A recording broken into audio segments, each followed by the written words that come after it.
Bonjour tout le monde. Bon, c'est une petite revue de presse, mais voudrais en profiter pour vous parler du live qu'il va y avoir sur ma chaîne Jim Leveilleur Live lundi prochain à 21h. Ne ratez pas ce live, qui ne sera pas un live où je serai tout seul pour la première fois. Je serai avec un invité spécial qui vous expliquera les tenants et les aboutissants de la crypto-monnaie, de la blockchain et de ce qu'est le Bitcoin et de comment investir correctement pour s'émanciper de l'emprise bancaire et de l'usure bancaire. Donc, car il y a un projet qui est en train de se monter, je vous en ai parlé déjà dans un live précédent. Donc, il va y avoir un live spécial lundi prochain. Là, nous sommes le 1er mars, aujourd'hui, à l'heure où je vous parle. Il est minuit et quelques, donc il est minuit 45. Donc, on est le 1er mars, et donc je vous parle du lundi. Sans dire de bêtises, nous sommes le premier. Je vous parle du lundi 4 mars, hein, voilà, à 21h sur ma chaîne Jim Leveilleur Live. Voilà, que ce soit clair. Ne ratez pas ce live, ça va être très important. Prévenez vos amis de regarder ce live parce que vous allez pouvoir vous poser vos questions en direct au créateur de la monnaie virtuelle qui s'appelle le Zincoin, voilà, qui est sujet à caution parce que beaucoup disent ah, escroquerie, bidule. Alors ce n'est pas une escroquerie après vérification, hein, c'est un projet qui est en train de partir très fort et qui est extrêmement sérieux, coté aujourd'hui. Donc voilà, j'ai envie de dire, soyez sur les starting blocks, soyez prêts à écouter ce qui va se passer et sachez que c'est un moyen de vous émanciper de l'emprise bancaire, en tout cas à court terme. Hein, on pourra parler après, développer éventuellement le sujet de la crypto-monnaie. Est-ce que c'est contrôlé, pas contrôlé? Est-ce que dans le futur ça sera récupéré par le système? Bon, évidemment, on peut supposer que oui, mais à moyen terme et à court terme, c'est un très grand moyen de vous émanciper. Voilà. Donc on en parlera lundi. Voilà, c'était juste pour vous dire ça. J'en reparlerai un petit peu à la fin. Parce que le système bancaire est sur le point de s'écrouler. Ce système à usure, cette bulle, hein, comme j'en ai déjà expliqué 150 fois, hein, le système à usure, vous savez, on crée de la dette, on crée de la dette, on crée de la dette, c'est-à-dire de la monnaie qui n'existe pas. Et à un moment donné, ça explose et c'est ce qui pend au nez du système bancaire qui va s'écrouler, il faut le savoir. Il y aura une grande partie des banques qui vont faire faillite et puis les autres banques, celles qui ont déjà pris le virage de la crypto, comme la JP Morgan et quelques autres banques, HSBC, etc., hein, qui fonctionnent désormais avec le Ripple, etc., donc, qui sont des crypto-monnaies, sont déjà prêtes à passer le virage de la crise. Hein, donc il y a des banques qui vont s'en sortir, mais c'est pas pour autant que les banques vont contrôler la crypto. Hein, elles vont s'en servir pour les transactions, et c'est pas pour autant qu'elles pourront contrôler la crypto. On vous expliquera très bien ce que c'est, de manière très technique, ce qu'est une crypto-monnaie, et comment au final, c'est la monnaie de demain. Certes, je sais, ça fait partie probablement d'une des bêtes de l'apocalypse, mais on ne pourra pas éviter. Voilà. Et dans un premier temps, surtout ceux qui prendront en avance le train de cette crypto-monnaie seront parmi ceux qui ont trouvé des mines d'or il y a 2 siècles ou il y a 1 siècle et demi en arrière et qui se sont enrichis. L'or de demain, ça sera les cryptos d'aujourd'hui. Hein, sachez-le. Voilà. Donc c'est tout ce que j'ai à dire sur ce sujet, sachant que l'euro, selon une étude alors c'est une étude allemande, puisque vous savez que l'euro est surtout une monnaie allemande, hein, calquée sur le Deutsche Mark complètement, puisque je crois que 1 euro c'est 2 Deutsche Mark. C'est le digne successeur du mark. Hein. Selon une étude allemande, donc, la France perd en 20 ans, puisqu'on est maintenant à 20 ans de création de l'euro, de 1999 à 2017, même plus exactement, la France perd 55 996, soit 56 000 euros, par Français en 18 ans. Et les Italiens perdent 73 600 euros par Italien. Hein, je ne sais pas si vous vous rendez compte ce que ça fait, ça veut dire qu'on perd environ 250 euros par mois depuis tout ce temps-là, minimum. Par Français. Hein. Pour vous dire l'arnaque et le fiasco terrible de cette monnaie qui ne peut pas marcher, qui ne pouvait pas fonctionner. Tout ceci va s'écrouler. Soyez prêts. Alors, il ne s'agit en aucun cas, de ma part, d'un appel à investir toutes vos économies et tout ce que vous avez dans une crypto-monnaie. Certainement pas. Sachez qu'une crypto-monnaie, c'est un peu comme jouer au casino. Vous allez acheter des jetons d'1 dollar qui peut-être dans 2 ans vaudront 10 ou 100 dollars. On ne sait pas. Peut-être qu'ils vaudront moins.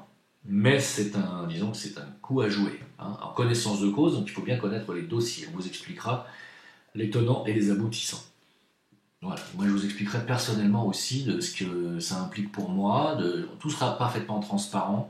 On vous expliquera ce qui me sera éventuellement rétribué sur les investissements des gens qui viendront de ma part. Moi, je serai totalement transparent. Mon but à moi n'est pas l'enrichissement personnel. Vous devez bien comprendre que mon but à moi est de... Je poursuis une idée, une idéologie depuis longtemps, qui est de créer une base autonome où les gens pourront venir se ressourcer, être pris en main aussi paramédicalement, hein, par des thérapeutes qui feront de la paramédecine. Il ne s'agit pas de remplacer votre médecin, mais de venir vous remettre en forme, de venir faire de la médecine holistique avec nous. Et enfin, c'est un petit peu mon but, hein, c'est d'avoir comme une maison d'hôtes qui vous permettrait de venir et de faire des stages, un peu comme Thierry Casasnovas, c'est de faire venir des gens. Et voilà, de vous ressourcer, d'être pris en charge totalement. Voilà, c'est un peu mon but.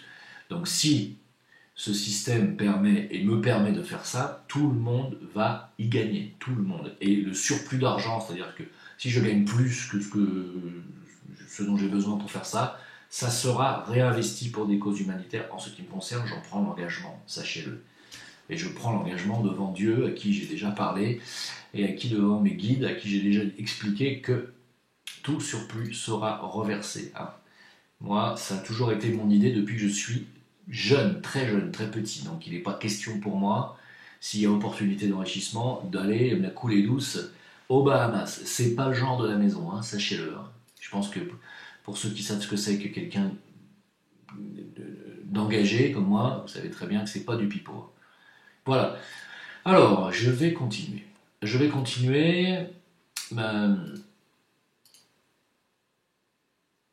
finirai par ce sujet-là.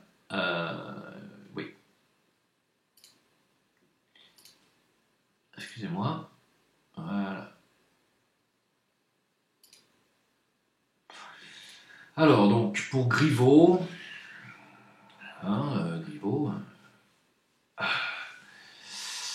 les gilets jaunes viennent casser, piller, voler, brûler, violenter. Hein. Donc voilà comment le gouvernement français vous voit. Vous, les gilets jaunes, hein, ils vous voient comme des nuisibles. Vous êtes les nuisibles de la France. Castaner a d'ailleurs dit de vous que vous étiez l'équivalent, la moitié d'un stade de France. Hein. Vous êtes 40 000 manifestants à peu près, soit à peu près moins que la moitié du stade de France. Donc pour lui, c'est sa réalité. Hein. La réalité est que vous êtes beaucoup plus que ça, d'abord d'une part, et deuxièmement qu'il y en a au moins le double ou le triple de ce que vous êtes dans la rue, c'est-à-dire, je dirais, vous êtes 200 000 dans la rue, il y a au moins 600 000 ou 800 000 personnes qui n'osent plus aller manifester. Est-ce qu'ils n'ont pas envie de perdre un œil, ils n'ont pas envie de perdre une main, ils n'ont pas envie de finir en garde à vue ou avec une peine de prison ferme, ils n'ont pas envie de finir avec des peines aménageables, ils n'ont pas envie de finir avec... passer leur temps au tribunal, ils n'ont pas envie de payer des amendes, ils n'ont déjà pas de thunes. Et donc voilà comment le gouvernement réussit, en tout cas à son avis à lui, à museler le mouvement des Gilets jaunes en vous ayant diabolisé de toutes les manières possibles, en vous ayant fait passer tour à tour pour des cas sociaux, pour des racistes, pour des xénophobes, pour des islamophobes, pour des homophobes, et puis au final, bien entendu, la cerise sur le gâteau pour des antisémites. Bah oui, ça... Quand tout le reste ne marche pas, on sort le Joker. Le Joker, c'est l'antisémitisme. Donc vous êtes des antisémites, et puis vous êtes des casseurs, donc selon le gouvernement. Et puis il n'y a que des losers parmi vous, hein, a-t-il dit aux enfants, là, le père Castaner. Il n'y a que des losers parmi les gilets jaunes, a-t-il dit. Donc vous venez, donc selon Griveaux, casser, piller, voler, brûler, violenter. Et donc Macron a dit, ceux qui participent de ce genre de manifestation participent donc à la violence et donc sont passibles. Donc Macron a dit, maintenant il faut que ça s'arrête. Hein. Maintenant ça suffit. Ça fait 3 mois que vous faites mumuse tous les samedis dans les rues de Paris. Ça va, on vous a laissé assez jouer maintenant. Hein. Alors maintenant vous laissez la place aux grands, parce qu'il y a encore des choses à voler dans le pays. Hein. Donc Robin des Bois, tu retournes dans ta cabane en forêt, là, et puis tu laisses faire le shérif. Hein. Je sais plus son nom, c'est le shérif de je sais plus quoi. Et oui, parce que c'est ça. C'est qu'on a affaire à une catégorie de voleurs, à une classe de voleurs, et que vous les empêchez de voler tranquillement, là. Eh ouais, vous les mettez en danger. Oh, attends 2 minutes, laissez-les finir leur hold-up quand même. Ils ont mis l'or français sur le marché entre les mains de JP Morgan. Laissez-les finir le hold-up total de leurs Français. Enfin. Mais pour qui vous prenez, les Français, là? Alors, c'est quoi, ça? Hein? 2600 tonnes d'or. Oh, laissez-les nous prendre l'or des Français. On ne vous demande pas votre avis, d'ailleurs. Hein, personne ne vous l'a demandé. On l'a mis entre les mains de la JP Morgan. Et puis, si jamais il y a un écroulement de la banque, et j'en ai parlé en début de vidéo, tout va s'écrouler, sachez-le. Tout le système financier basé sur l'usure va faire ploc. Et puis là, qu'est-ce qui va se passer? Ah, bah, la JP Morgan va faire ah, bah, c'est con. Hein, rien ne va plus. Allez, je ramasse tout.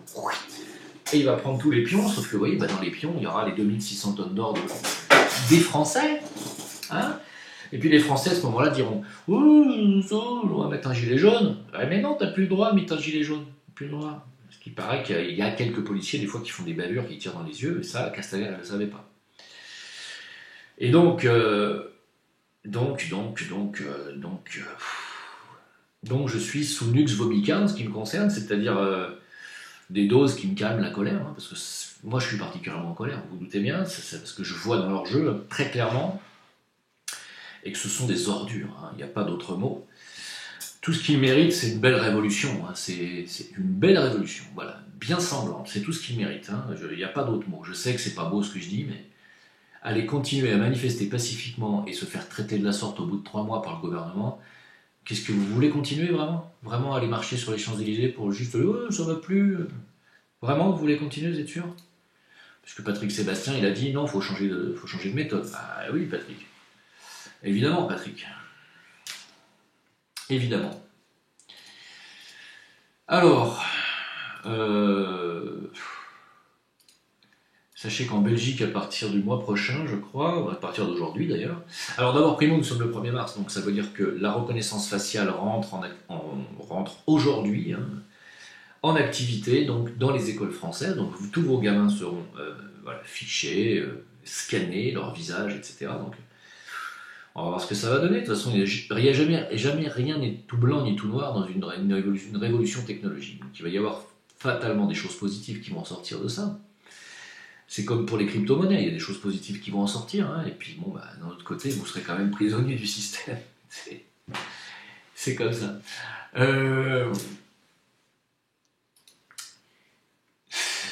Comment dire? Donc Macron a dit ça suffit. Hein, ça suffit. Il y a eu suffisamment d'actes antisémites et de paroles antisémites. Je ne sais pas si vous avez vu sur internet la vidéo pendant la manifestation des Gilets jaunes qui a été filmée par Aziza et puis qui a essayé de faire pareil que Finkielkraut et qui a essayé de se faire insulter et puis éventuellement de s'en manger une, parce que s'il s'en mangeait une, alors là on aurait pu passer une loi carrément visant à protéger immédiatement les journalistes appartenant à la communauté de Lumière. Mais Aziza a traité le mec d'enfoiré, de PD, de je ne sais quoi, de tous les noms, de connard, de fils de pute, mais le mec s'est retenu, il lui a pas mis son poing dans la gueule quand même. Donc, Aziza. Vous savez, Aziza, il me fait penser, vous savez, quand il y a une bande de méchants, il y a toujours un petit merdeux de 12 ans, celui que les grands envoient pour taper, et puis comme t'oses pas lui répondre, parce que si tu réponds au petit, tu frappes le petit, les grands te tombent dessus. Il fait penser à ça, Aziza. Tu sais, la petite merde, là, tu sais, le petit griffon, disait, qui va aller aboyer après toi, puis le jour où il se prend un coup de croc par un gros en face, on va crier au fascisme, hein, à l'antisémitisme. Aziza, ce sont, j'allais dire, mal au dos, excusez-moi, Aziza, c'est Dupont-Aignan qui en parle le mieux. Dupont-Aignan lui a dit, vous êtes une merde intégrale. Je crois qu'on ne peut pas dire mieux sur Aziza. Alors vous allez me dire, ouais, mais t'es totalement antisémite, etc. Je crois que ne pas aimer Aziza ne fait certainement pas de vous un antisémite, ça fait de vous quelqu'un de réaliste. Qu'est-ce que je veux dire? L'échelle de Jacob, pas l'échelle de Jacob, c'est un site sur lequel je prends quelquefois des informations. Mais il n'y a pas que là-dessus que j'ai pris cette information-là. Vous savez qu'il y a eu des croix gammées, des tags antisémites au sein de la SNCF, un peu partout sur les murs. On a retrouvé des tas de tags antisémites, et puis il y a un mec qui a été interpellé à Versailles, hein, il a été pris en flagrant délit par les caméras, etc. On l'a arrêté, c'est un homme de 65 ans. Il a été arrêté par les agents de la SUGE, je ne sais pas ce que c'est, Ce sont des membres de la sûreté ferroviaire SNCF. Donc ils l'ont interpellé en flagrant délit. Il était en train de commettre à nouveau un tag antisémite dans la gare de Versailles. Donc l'homme qui a été entendu par la police a reconnu les faits. Donc il aurait inscrit dans les rames du RER C et dans les gares, sur les armoires électriques, une cinquantaine de croix gammées ou autres tags antisémites, croix celtes, etc., dont les inscriptions Juden raus, qui veut dire les juifs dehors en allemand, etc. Alors, pour l'instant, cette personne a été relâchée. Donc, il sera entendu par un juge dans une procédure judiciaire qui aura lieu prochainement. J'attends la suite des révélations de cette affaire. Pourquoi ? Parce que je ne serais absolument pas étonné que, comme dans 99% des cas, cette personne elle-même appartienne à la communauté en question. C'est souvent comme ça qu'ils procèdent. Ils font eux-mêmes, ils font créer eux-mêmes les profanations et ce genre de trucs antisémites pour dire, vous voyez, il y a de l'antisémitisme. C'est une méthode qui est absolument... Enfin, on va voir. On verra. On verra si j'ai raison ou pas. À suivre. Comme pour l'affaire Théo, je ne sais pas si vous vous rappelez, mais j'ai eu raison du début à la fin. Y compris quand tout le monde me crachait à la gueule. On apprend qu'un... Vous me parlez souvent, mais tu ne parles pas des réseaux pédophiles, tu ne parles pas de la pédophilie dans les réseaux, les hauts réseaux, etc. Vous savez, d'abord, Primo, on en a beaucoup parlé, j'en ai beaucoup parlé dans les lives, etc. précédents. Et Deuxio, pourquoi on ne peut pas en parler énormément ? Parce qu'il faut être dans ces réseaux-là pour en parler. Or, moi, je ne vais pas aller m'amuser à infiltrer un réseau pareil pour vous dire ce qui se passe à l'intérieur. Vous croyez quoi ? Que je vais violer, torturer un gamin pour le bouffer ensuite et pour vous dire, vous savez, c'est salé, hein ? Non, voilà, on ne peut pas en parler, on ne peut que faire des soupçons, on ne peut que dénoncer, mais quand on n'est pas dedans, c'est difficile d'en parler. Alors, en Argentine, il y a une journaliste qui est à la fois mannequin et journaliste qui s'appelait Natacha Jaït. Alors, Natacha et Jaït, J-A-I-2-T. Vous pouvez vérifier l'information, renseigner. C'est un mannequin présentatrice télé qui a menacé de dénoncer un réseau de pédophiles de haut niveau parmi l'élite argentine. Parce que c'est toujours parmi l'élite, les réseaux pédophiles. C'est pas les... Alors, il y a des pédophiles parmi les cas sociaux, mais en réseau, c'est toujours dans l'élite. Il n'y a pas de réseau pédophile bas de gamme, c'est des réseaux pédophiles haut de gamme. On ne vend des gosses pour les sacrifices d'enfants que l'élite. Alors ça vous laisse comprendre, analyser le fait que les réseaux pédophiles sont des sacrifices d'enfants qui sont faits en haut lieu et que donc l'élite est satanique. D'accord ? C'est très clair à comprendre. Bon, malheureusement, elle a été retrouvée morte, apparemment d'une overdose, alors qu'elle ne se droguait pas. Voilà, donc c'est bien. Juste pour vous dire que dès qu'on commence à aborder ce sujet, voilà, on finit comme ça. Alors, il y a un truc qui tombe. Alors, en ce moment, c'est une nouvelle qui fait un petit peu la une de l'ONU. Israël, figurez-vous, pourrait être coupable de crimes contre l'humanité à Gaza, selon une commission de l'ONU. Oh, je ne sais pas si vous vous rendez compte, dites donc. Il pourrait, ça veut dire que c'est pas sûr, mais il pourrait être coupable de crimes contre l'humanité. Tous les jours, il tue entre 4 à 6 gosses avec des tirs de l'armée israélienne contre des gosses qui sont bien entendu des civils. Ils bombardent des hôpitaux, ils tirent même à mitraillette directement, ils font des raids d'intervention dans les écoles, donc là où il y a des gosses. Mais il pourrait, éventuellement, peut-être, on se dit, bon, on ne sait pas, parce que c'est quand même Israël, quoi. Donc, c'est quand même l'armée la plus morale du monde, c'est quand même la plus grande démocratie, la meilleure démocratie du monde, nous dit-on, et c'est quand même la communauté de lumière qui est la plus proche de Dieu. Donc, on hésite, on se dit, attendez, c'est quand même difficile, on ne peut pas... Alors certes, vous allez me dire, le 28 février, c'est-à-dire hier, il y a eu des raids aériens israéliens sur le centre de la bande de Gaza. Pour ceux qui ne savent pas ce que c'est que la bande de Gaza, renseignez-vous sur la taille de la bande de Gaza, vous allez comprendre ce que c'est. C'est juste, c'est grand, c'est même pas grand comme un département de la banlieue parisienne, où il y a donc une densité de population qui est la plus grande densité au monde. C'est-à-dire que c'est l'endroit au monde où il y a le plus de gens concentrés dans un seul endroit. La bande de Gaza est l'endroit le plus peuplé au monde, d'accord ? Plus densifié. Bon, ils font souvent des raids israéliens qui tuent des gens, ils dès qu'ils bombardent un immeuble, ça fait un strike. Hein, donc peut-être Israël. Mais c'est pas sûr, je vous dis franchement, ça m'étonnerait, quoi, compte tenu du niveau de conscience qu'il y a parmi les dirigeants israéliens, franchement, j'ai du mal à y croire, oui, je pense pas qu'ils sont capables de ça. Alors, pendant que je vous parle, le ministre israélien Uri Ariel a fait irruption dans la mosquée Al-Aqsa. Oui, parce que dans la mosquée Al-Aqsa, si vous voulez, ils ont dit, ils ont pris d'assaut l'enceinte, hein, et ils ont visité la zone sous la protection des forces israéliennes, parce qu'ils ont dit, finalement, la mosquée Al-Aqsa, si ça se trouve, elle sert de planque, en fait, pour des fondamentalistes musulmans ou pour des gens qui travailleraient pour la cause de résistance palestinienne. Donc je pense que finalement, ça va leur servir quand même de prétexte pour aller raser la mosquée. Faut pas déconner, quand même. Oh non. Alors la mosquée Al-Aqsa, sachez que tant qu'elle existera à Jérusalem, le Mashiach, c'est-à-dire l'arrivée du Messie, ne pourra pas avoir lieu pour les sionistes, hein, pour les talmudo-sionistes. Donc il faut qu'ils rasent Al-Aqsa, c'est une obligation. Donc ils sont en train d'inventer un genre de terrorisme qui se planquerait dans la mosquée Al-Aqsa. Je suis en train de grossir l'histoire, mais c'est à peu près ça.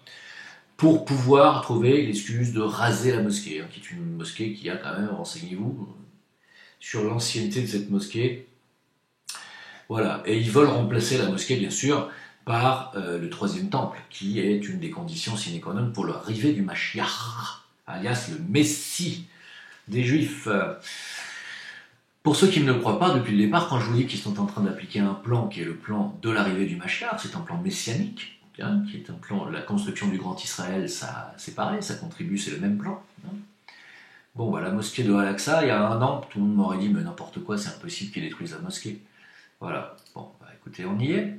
Sachez que la députée palestinienne Khalida Jarrar vient d'être libérée par le gouvernement israélien, mais après 20 mois d'emprisonnement. Parce que les députés palestiniens en Israël, ils les mettent en prison. Hein. C'est comme si en France, comment vous dire, c'est comme si en France on mettait le gros Meir Habib en prison parce que Meir Habib représente finalement Israël à l'Assemblée nationale française, ce qui est le cas. Et c'est comme si finalement il représentait un État voyou, quoi, un État qui serait passible de crimes contre l'humanité. Et c'est comme si on mettait le gros Meir Habib en prison pour 20 mois en France. C'est-à-dire le truc totalement surréaliste, impossible, vous voyez. Mais en Israël, oui, les députés palestiniennes, c'est-à-dire les hommes politiques, hein, les femmes, les hommes politiques palestiniens, les Israéliens les mettent en tôle, oui, bien sûr, 20 mois. Ah ben c'est ça la démocratie du pays le plus démocratique au monde, avec l'armée la plus morale, bien entendu. Bah, c'est ça, c'est comme ça. Hein, et ils viennent nous donner des leçons ensuite, à nous traiter d'antisémites. Hein. Je tiens quand même à le rappeler. N'oubliez pas. Évidemment que je suis un peu sarcastique, mais il y a de quoi, non? Vous ne croyez pas? Hein? Il n'y a pas de quoi? En ce qui concerne la taxe carbone, d'ailleurs, pour finir ce dossier et clôturer le dossier clairement de l'arnaque et des arnaqueurs qu'il peut y avoir parmi les sionistes, que je ne mélange pas avec le peuple juif, même s'il peut y avoir des juifs sionistes, et c'est même une bonne partie d'ailleurs, il faut le dire, c'est pas pour autant que je mélange tout.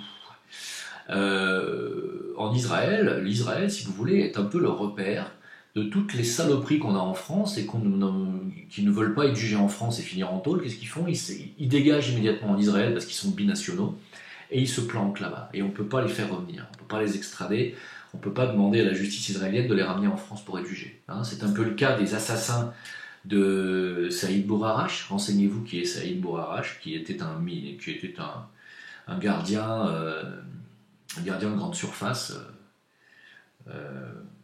d'origine maghrébine, comme son nom l'indique, qui a laissé femmes et enfants derrière lui parce qu'il a été massacré par 6 membres de la LDJ, hein, en France. Hein, c'est-à-dire, voilà, c'était un agent de sécurité qui avait fermé les portes de la grande surface, et comme il a refusé l'entrée de cette grande surface qui fermait à un sioniste français, binational, israélien, il a dit « tu vas mourir aujourd'hui, j'appelle mes potes ». Il a appelé 5 de ses copains de la LDJ qui ont débarqué et qui l'ont massacré. Quand je dis massacré, ils l'ont massacré.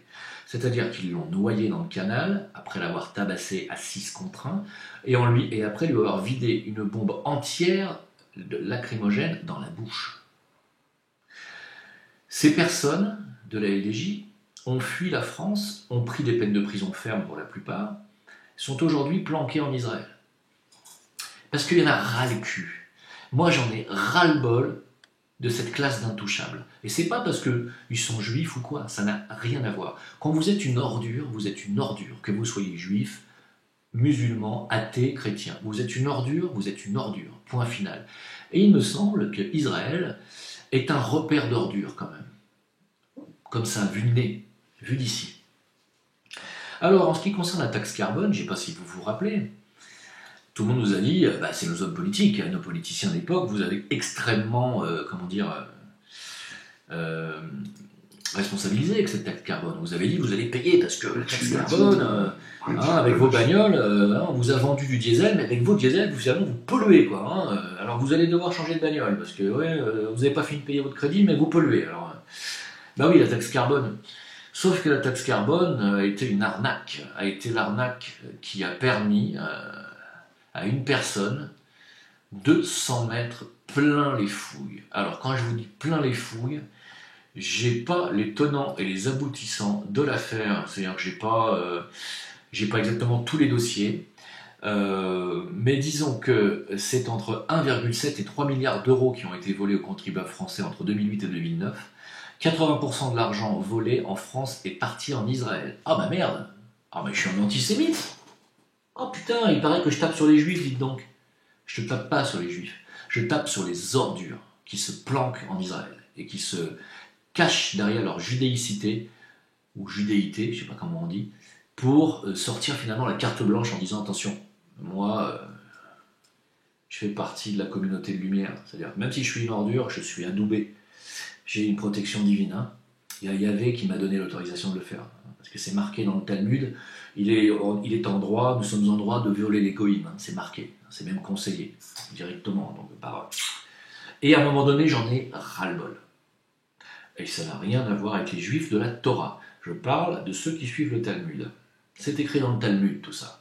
Et à un moment donné, il va peut-être falloir le mettre sur la table. Donc, voilà, donc ils se sont gavés littéralement. Pardon, j'ai dit entre 1,7 et 3 millions d'euros, je me suis trompé. C'est entre 1,7 et 3 milliards d'euros qui ont été volés par un Français franco-israélien, du nom de Arnaud Mimran, qui est aujourd'hui, à l'heure où je vous parle, planqué en Israël, comme les tueurs de Bourg-Arrache. Voilà, et vous, comme des connards, pendant que vous étiez en train de voter pour Nicolas Hulot, pour qu'il passe des mesures, Nicolas Hulot et son prédécesseur, ou sa prédécesseur, on s'en fout, pendant qu'on vous disait il faut moins polluer, parce que la Terre se réchauffe, la planète, il y a un réchauffement à cause de vous, et vous étiez là, ah ouais, c'est vrai, on pollue trop, bah oui, on va manifester, stop au carbone, stop machin, oui, c'est bien la taxe carbone, il faut faire payer les riches, il faut faire payer les gens qui ont des voitures, tous les gauchos là, comme des connards, vous étiez en train de faire piller les Français, encore une fois, de 3 milliards d'euros. Voilà. Ce qui n'empêche pas, bien entendu, on pollue trop quand même, évidemment. Sauf que ce sont les supertankers qui produisent, et c'est surtout l'industrie qui pollue. C'est pas les petits consommateurs avec leurs bagnoles, qui ont des pots catalytiques, d'ailleurs, la plupart du temps. Voilà, et c'était juste pour vous dire ça, parce qu'il y en a ras-le-bol. Ras-le-bol. Ras-le-bol de cette classe qui se prend pour une surclasse, et qui se croit immunisé de toute justice. Non, vous n'êtes pas immunisé de toute justice, et un jour la roue va tourner. Je ne parle pas des juifs encore une fois. Je parle des ordures qui se cachent derrière ça. Pour finir, cette affaire de Décathlon et de hijab du Décathlon. D'abord, il me semble que c'est d'abord une très très belle opération de com, déjà, qui a fait beaucoup de publicité à Décathlon. Deuxio, alors j'ai réfléchi un peu au sujet. Je vois pas ce qui empêche quelqu'un qui a envie de faire du sport de s'habiller comme il veut. C'est vrai. Si vous avez envie de courir avec un masque sur le visage, à la limite, faites-le. Bon. Mais bon, le hijab n'est pas un masque intégral, c'est une protection autour de la tête. Maintenant, il y a des gens qui m'ont dit, mais t'imagines, si l'islam, qui date quand même du 6e siècle après Jésus-Christ, avait obligé les femmes musulmanes de porter une ceinture de chasteté, aujourd'hui, les sportives musulmanes seraient obligées de courir en ceinture de chasteté. Est-ce qu'on trouverait des ceintures de chasteté à Décathlon? C'est un argument valable, c'est vrai. Toute la question est de savoir si c'est compatible avec un pays, la France notamment, où les femmes se sont battues pour leurs droits. Est-ce que le hijab ou le tchador ou ce que vous voulez, ou le foulard, est finalement un signe de soumission de la femme? Est-ce que les femmes qui portent le hijab le font délibérément ou est-ce qu'elles sont obligées de le porter sous pression du mari, de la famille ou de la communauté?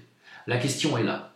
Car si c'est un signe religieux qu'elles sont obligées de porter sous la pression, ça veut dire que les femmes musulmanes qui portent le hijab sont donc oppressées et donc n'ont pas de liberté, n'ont pas la liberté. Alors à toutes les femmes musulmanes qui vont me dire « Mais si, elles font ce qu'elles veulent ». Elles font ce qu'elles veulent. Est-ce qu'en Iran, les femmes ont le droit de faire du sport? Même en hijab, même avec un hijab? Non. Je crois même qu'elles n'ont même pas le droit d'aller dans un stade de foot regarder un match de foot. Je crois que depuis peu, elles ont le droit d'y accéder, mais c'est pas sûr. Donc est-ce qu'elles sont vraiment libres, les femmes qui appartiennent à cet islam-là? D'abord, n'oubliez pas que le Coran ne force pas les femmes à porter le voile. C'est tout ce que j'ai à dire. Chacun doit agir en son âme et conscience. Vous êtes dans un pays libre, la France, et vous avez la chance de pouvoir vous émanciper de toutes les pressions communautaires. C'est tout ce que j'ai à dire sur le sujet. Je vous remercie de votre attention. J'ai envie de vous dire, on se retrouve dimanche soir, mais je ferai certainement une autre vidéo entre-temps sur un autre sujet. On se retrouve dimanche soir pour le live du dimanche soir, à 20h30, quelque chose comme ça. Il y aura très certainement un deuxième live qui suivra chez Saber après mon live dimanche. Donc moi je finirai vers 22h et ensuite on enchaînera avec un live chez Saber avec une personnalité dont je tais le nom pour l'instant, qui restera secrète mais qui sera une personnalité importante aujourd'hui. Et donc voilà, on espère que ça va pouvoir se faire. Et n'oubliez pas le live du lundi soir sur toujours la même chaîne, un Jim Leveilleur live, qui vous expliquera en long et en large les tenants et les aboutissants de la crypto-monnaie, et notamment le Zincoin, qui est cette crypto-monnaie que l'on est en train, enfin, que les développeurs sont en train de fabriquer et de créer ici même en Afrique, et qui va devenir la crypto africaine avec sa propre blockchain africaine, donc qui sera totalement indépendante, donc qui permettra la création, je l'espère, en tout cas je croise les doigts pour eux, de tas et de tas de projets humanitaires africains. Sachez que l'Afrique est l'avenir. Hein, pour ceux qui croient qu'il n'y a en Afrique que des primitifs, qu'il n'y a que des gens non éduqués, qu'il n'y a pas d'avenir, qu'il n'y a que de la pauvreté et des maladies en Afrique, détrompez-vous, l'Afrique deviendra dans les 50 années à venir le continent francophone numéro 1 dans le monde, l'endroit où on parlera donc le plus français dans le monde, et ça sera le continent où il y aura plus de développement. Hein, parce que toutes les ressources et les richesses sont là. Et il y aura très certainement énormément d'Européens qui vont descendre habiter et s'installer dans ce continent. Donc, il y a de l'espoir et de l'avenir sur ce continent et il faut se tourner vers l'avenir. Il faut savoir prendre les virages au bon moment. Hein. L'Europe va connaître une période de récession sans précédent. Je vous renvoie à la dernière vidéo de Jovanovic sur TV Liberté. Et non seulement la récession, mais le chaos, le krach financier qui va mettre l'Europe et l'Occident à genoux. Hein. Donc préparez-vous, prenez le train du changement, c'est maintenant. Allez, bye bye, merci, on se retrouve sur VK, Facebook, Jim Leveilleur, et à bientôt. Ciao.